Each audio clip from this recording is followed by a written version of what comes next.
hedgehog and the hare. Woo! This story, my dear young folks, seems to be false, but it really is true. For my grandfather, from whom I heard, it always said complacently, "It must be true, my son, or else no one could tell it to you." The story is as follows.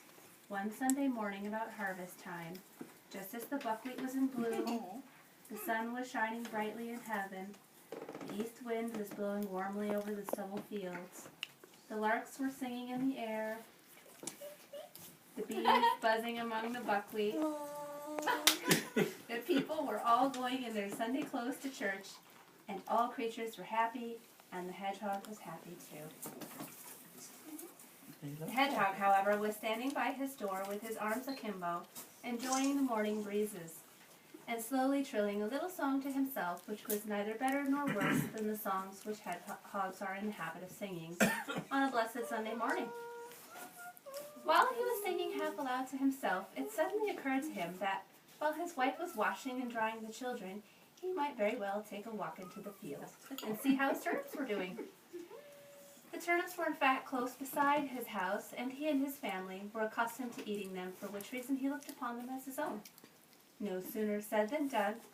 The hedgehog shut the house door behind him and took the path to the field. He had not gone very far from home and was just turning round the sloe bush which stands there outside the field to go into the turnip field, when he observed the hare, who had gone out on business of the same kind, namely to visit the cabbages. When the hedgehog caught sight of the hare, he bade him a friendly good morning. Good morning. But the hare, who was in his own way a distinguished gentleman and frightfully haughty, did not return the hedgehog's greeting, but said to him, assuming at the same time a very contemptuous manner, "How do you happen to be running around here in the field so early in the morning?"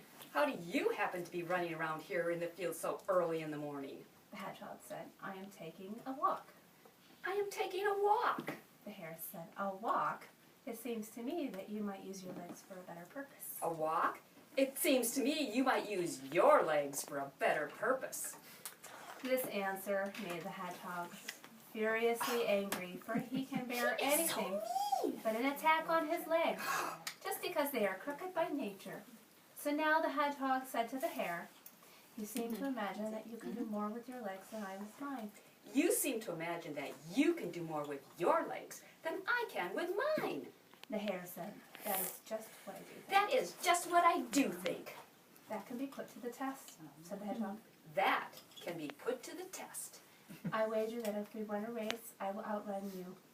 I wager that if we run a race, I will outrun you. The hare said, "That is ridiculous. You with your short legs." That is ridiculous. You with your short, crummy, crooked little legs?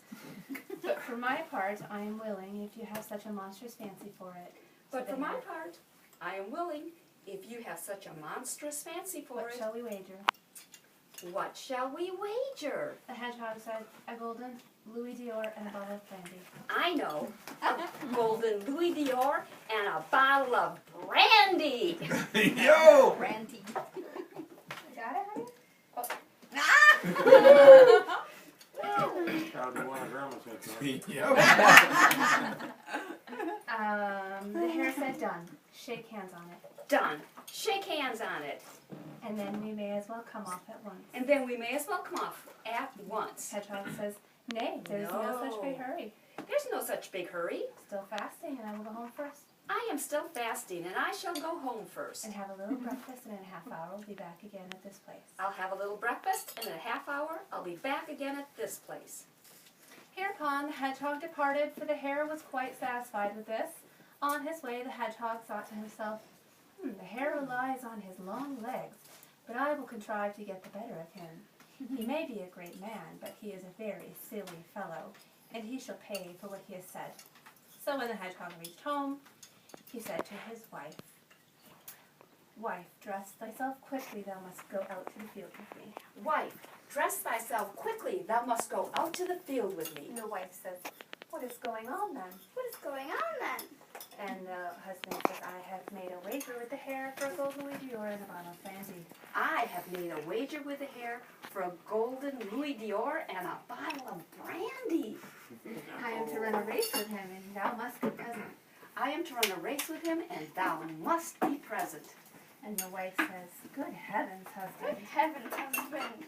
are you not right in the mind? Are you not right in the mind? Have you completely Have lost you your... completely lost your wits? Thank you.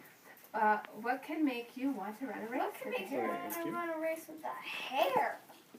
And the husband says, Hold thy tongue, woman.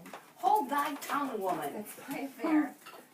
That's my affair. That's my affair. Don't begin to discuss things that are matters for men. Don't begin to discuss things that are matters for men. Be off, dress thyself, and come with me. Be off, dress thyself, and come with me. What could the hedgehog's wife do? She was forced to obey him, whether she liked it or not. So when they had set out on their way, the hedgehog said to the wife, Now pay attention to what I'm going to say. Now, pay attention to what I'm going to say. Look you, I will make the long field our race course. Look you, I will make the long field our race course. The hare shall run in one furrow, and I in another, The hare shall run in one furrow, and I in another. and we will begin to run from the top. And we will begin to run from the top. Now all thou hast to do is place thyself here below in the furrow. Now, all thou hast to do is place thyself here below in the furrow. And when the hare arrives at the end of the furrow, on the other side of you, you must cry out, I am here already. And when the hare arrives on the other side of you from the furrow, you must yell out, I am here already. Okay! Then they reached the field, and the hedgehog showed his wife her place, You stay right and they over here. walked up the okay? field. And when he reached the top, the hare was already there. Shall we start? Says the hare. Shall we start? The hedgehog says, Certainly. Certainly. Then both at once, so saying, each placed himself in his own furrow, and the hare counted once, twice, thrice, and away. Once, twice, thrice, and away. And it went off like a whirlwind down the field. The hedgehog, however, only ran about 3 paces, and then he stooped down in the furrow, and stayed quietly there where he was. When the hare therefore arrived in full career at the lower end of the field, the hedgehog's wife met him with a cry, I am here already! The hare was shocked and wondered, but not a little he thought no other than that it was the hedgehog himself who was calling to him, but the hedgehog's wife looked just like her husband. The hare, however, thought to himself, that has not been done fairly. That has not been done fairly. It must be run again. Let's have it again. Must be run again. Let's have it again. And once more he went off like the wind in a storm, so that he seemed to fly, but the hedgehog's wife stayed quietly in her place.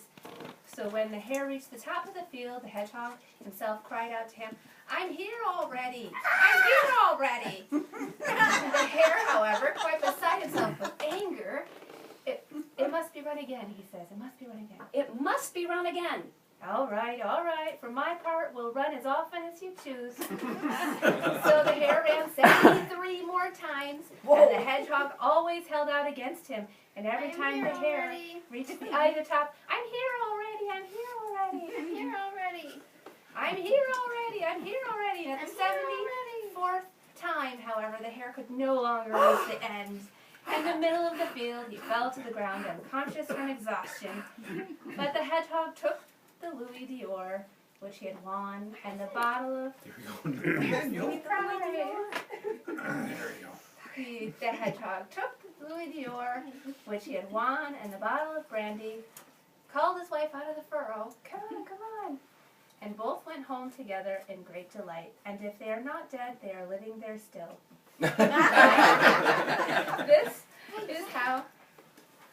This is how it happened, that the hedgehog made the hare run the race with him on the Buxtehuder Heath, and since that time no hare has ever had any fancy for running races with a Buxtehuder hedgehog. The moral of this story, however, is firstly that no one, however great he may be, should permit himself to jest at anyone beneath him, even if he be only a hedgehog. And secondly, it teaches that when a man marries, he should take a wife in his own position who looks just as he himself looks. So whoever is a hedgehog, let him see to it that his wife is a hedgehog also, and so forth. What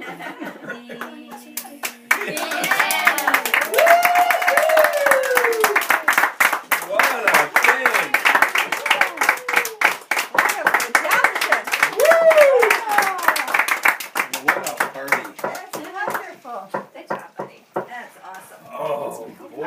would say the puppeteer Happy in the birthday, middle Graham. was ready to put her arms down. Yeah.